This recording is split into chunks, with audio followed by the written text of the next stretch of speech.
Hi, it's Friday the 17th of July 2026 and welcome to this week's My Thoughts vlog. Wow, what a week. As usual, all my own words and opinions, unscripted. What a week. What a week. I really don't know where to begin with it, to be honest. We at Lab Rats, three of us went down to London we went to see the medical records review that we've been waiting months and months and months for.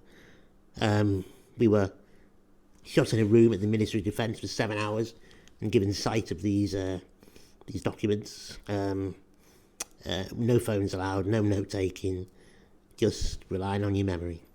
And then we weren't allowed to tell anyone about it until the report was published, which it was 1 hour before England kicked off against Argentina.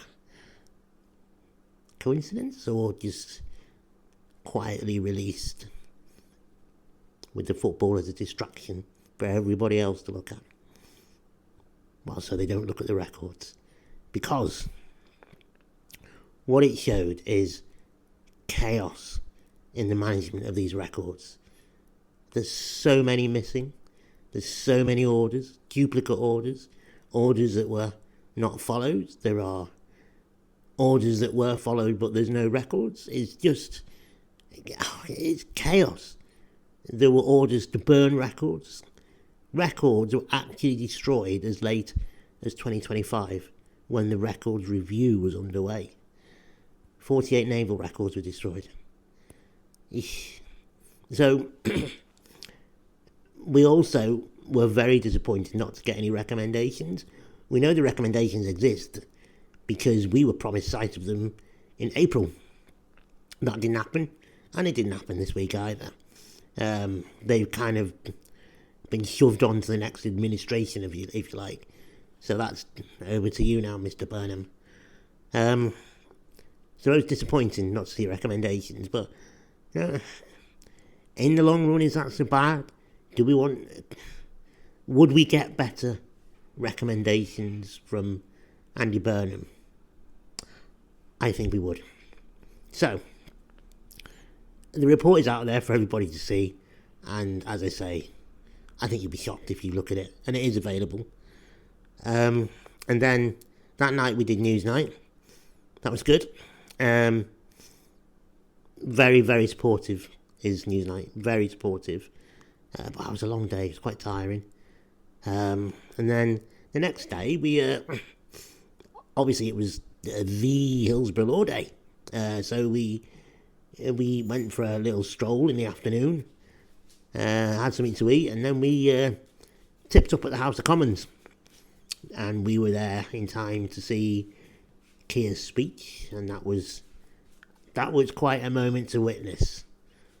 Even more a moment to witness was that sausage opposite, when he was challenging the government on this. But, there's a time and a place, and he didn't read the room, did he? It was inappropriate. And Kemi wasn't there, was she?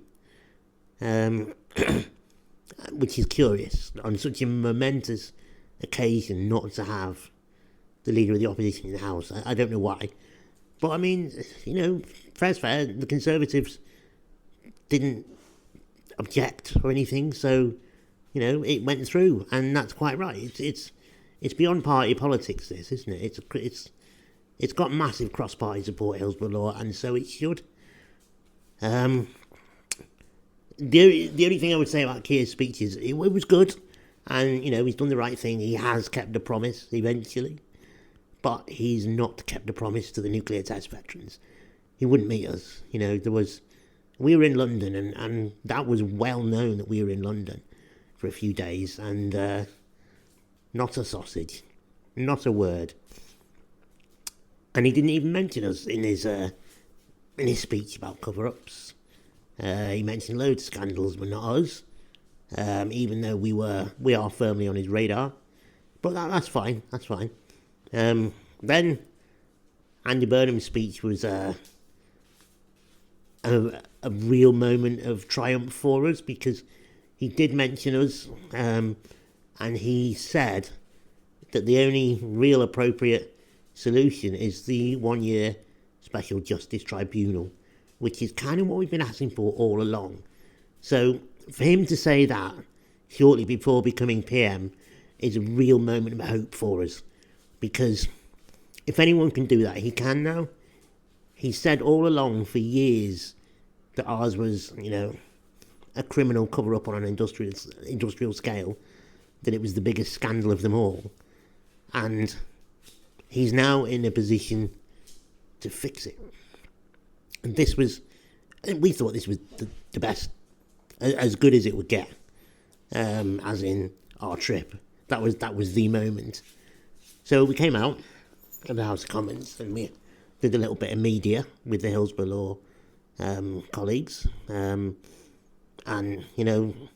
then we kind of got invited to meet Andy.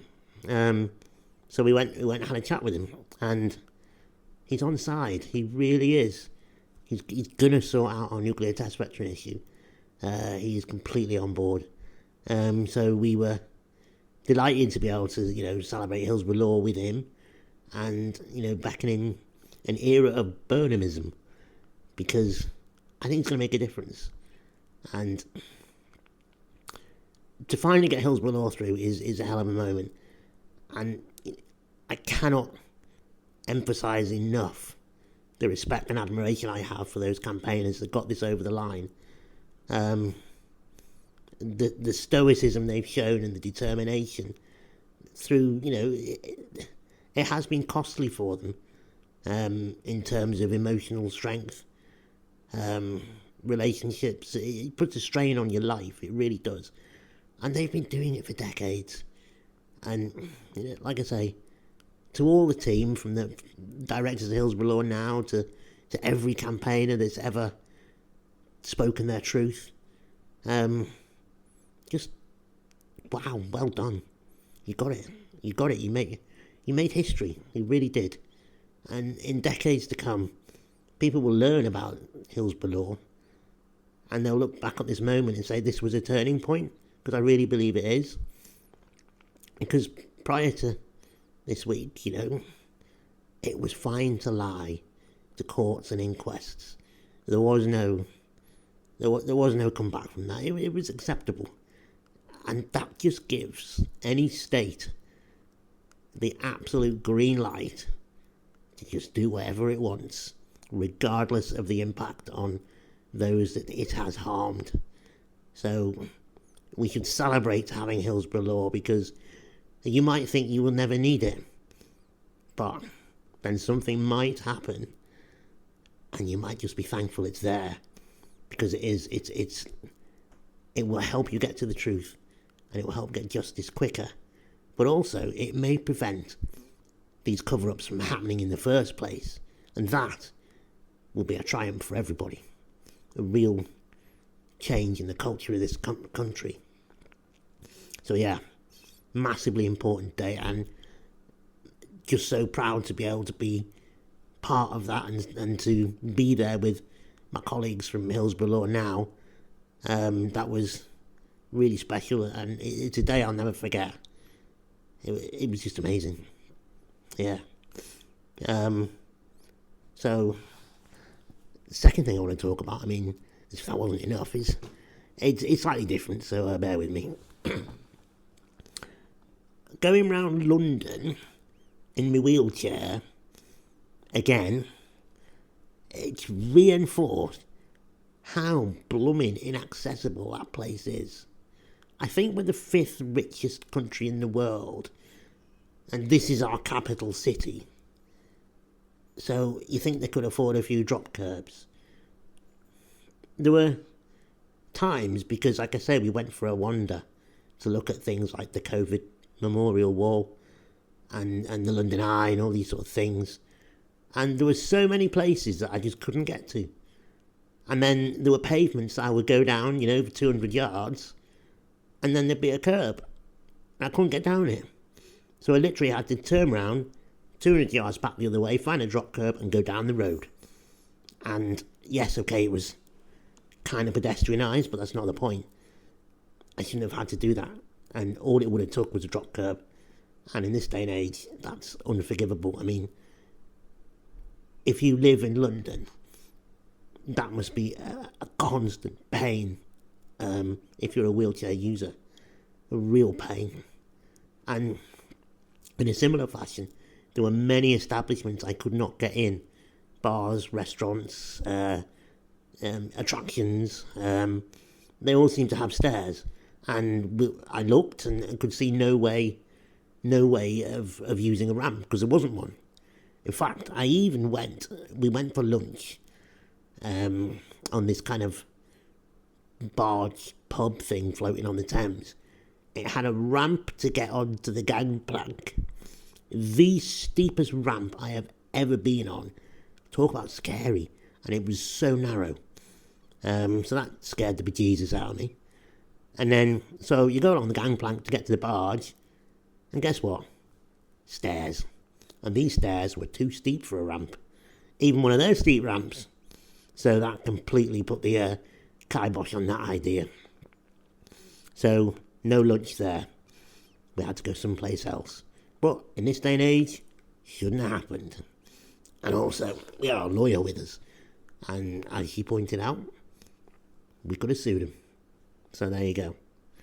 But it was shocking how inaccessible London was.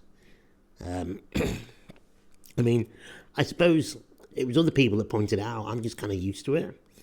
You get used to not having a drop curb and having to go back a few hundred yards. It's just part of being a wheelchair user. But should it be? It shouldn't, should it? No. But yeah, overall, what an amazing week I've had. And I'm off on my travels again tomorrow, down to Windsor. But I should probably fill you on that next week. So I've rambled on enough for now. So have a good weekend, because I think it's going to be nice weather. Thank you very much for watching. And if you've got any questions whatsoever, just put them in the comments, or just get it to me however you can, and I will answer it next time. So thanks again, and see you next week.